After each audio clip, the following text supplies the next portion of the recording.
வணக்கம். உலகம் காணும் புது புது நகர்வுகளை உங்களுக்கு தமிழில் வழங்க உள்ளோம். நான் இந்துஜா சுப்பிரமணி. சீனாவில் தொழில்நுட்ப முன்னேற்றங்களில் காணும் அபரிதமான வளர்ச்சியை இந்த தலைமுறை அறிவது நல்லது என்பதால் இத்தகவலை ஒருங்கிணைத்துள்ளோம். தொழில்நுட்ப முன்னேற்றங்கள், ஆட்டோமேஷன் மற்றும் அரசாங்க ஆதரவை முன்னிலைப்படுத்தி உலகளாவிய பொருளாதார சக்தியாக சீனாவின் மாற்றம் ஆராயப்படுகிறது. குழுவானது ஷென்சனில் உயர் தொழில்நுட்ப சூழலை கண்டறிந்து மின்சார வாகனங்கள், AI ஒருங்கிணைப்பு மற்றும் புதுமை கலாச்சாரம் ஆகியவற்றை காட்டுகிறது.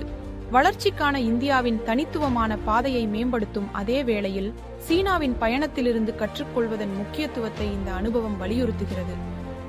உலகளாவிய பொருளாதார சக்தியாக சீனாவின் விரைவான மாற்றம் அதன் வளர்ச்சியில் தொழில்நுட்பத்தின் குறிப்பிடத்தக்க பங்கை காட்டுகிறது.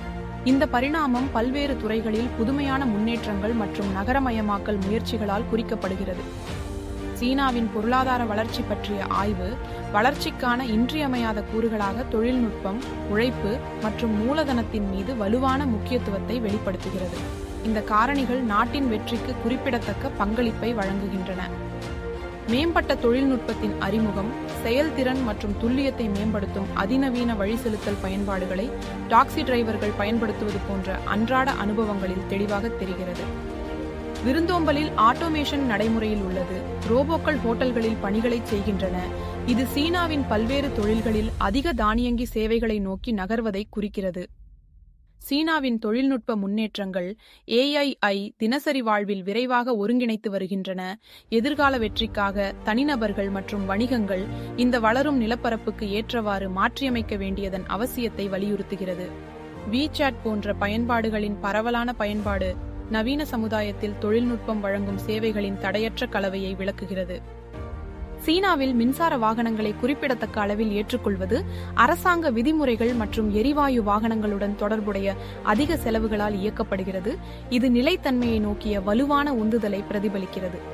இந்த மாற்றம் சூழல் நட்பு தொழில்நுட்பங்களை ஏற்றுக்கொள்வதன் நன்மைகளை எடுத்துக்காட்டுகிறது.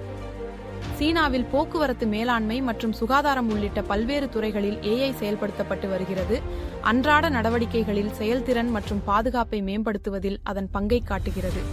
இந்த போக்கு நவீன உள்கட்டமைப்பில் AI-யின் வளர்ந்து வரும் முக்கியத்துவத்தை அடிக்கோடிட்டு காட்டுகிறது.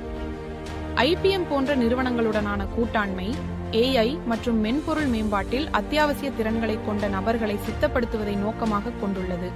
மேலும் வளர்ந்து வரும் வேலை சந்தையின் தேவைகளுக்கு அவர்களை தயார்படுத்துகிறது.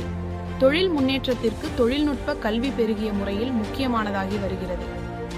சீனாவின் உற்பத்தி நிலப்பரப்பு, அரசாங்க ஆதரவு மற்றும் அதிகரித்த தொழிலாளர் செலவுகளால் உந்தப்பட்டு உலகளாவிய உற்பத்திக்கான போட்டி மையமாக மாறியுள்ளது. மலிவு உழைப்பில் இருந்து மேம்பட்ட உற்பத்தி திறன்களுக்கு மாறுவது தொழில்துறையில் சீனாவின் மூலோபாய வளர்ச்சியை எடுத்துக்காட்டுகிறது.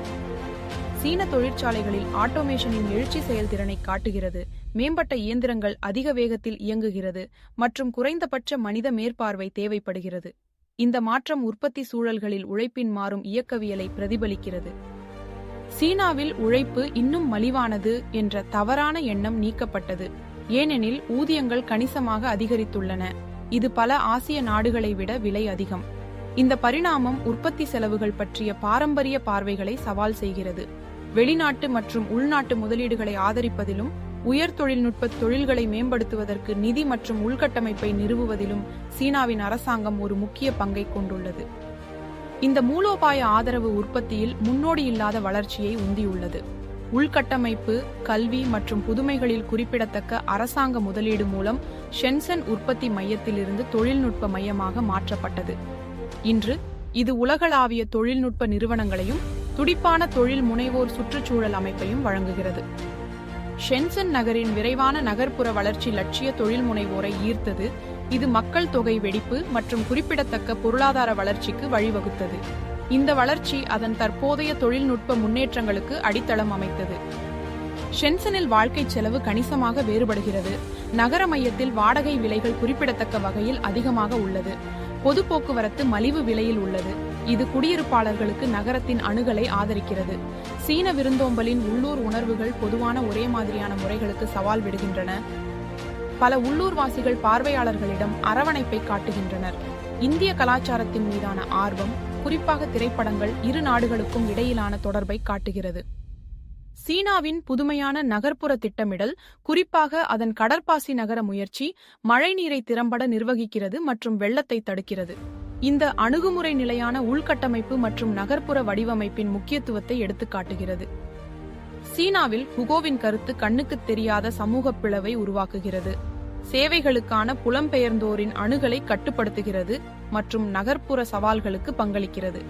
இது நகர்ப்புற நிலப்பரப்பில் உள்ள ஆழமான அமைப்பு சிக்கல்களை பிரதிபலிக்கிறது. உள்கட்டமைப்பு முதலீடு, கல்வி மற்றும் தொழில்நுட்பம் ஆகியவற்றில் சீனாவின் முக்கியத்துவம் புதுமைக்கான வலுவான சூழலை வளர்க்கிறது.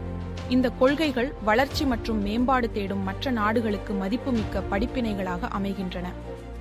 வேகமாக மாறிவரும் உலகப் பொருளாதாரத்தில் பணியாளர்களின் தயார் நிலைக்கு உயர்திறன் மற்றும் தொழிற்பயிற்சி மிகவும் முக்கியமானது.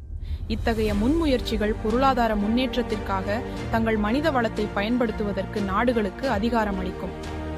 நாளை சிறப்பான ஒரு தொழில் வாய்ப்பு பற்றி உங்களுக்கு தகவல் வர இருக்கிறது. ஆம், சீனாவில் மில்லியன் கணக்கில் அள்ளித்தரும் பாம்பு விவசாயம்தான் அது. பாம்பை கண்டால் படையே நடுங்கும் என்கிறோம். அங்கே படையல் போட்டு சாப்பிடுவதும் ஊறுகாயும் உப்பு கண்டமும் போட்டு சாப்பிடுகிறார்கள். உலகிற்கே மருந்துகளும் தோல் பொருட்களும் அனுப்பி வருகிறது ஒரு குக்கிராமம். நாளை அது பற்றி பார்க்கலாம். வணக்கம்.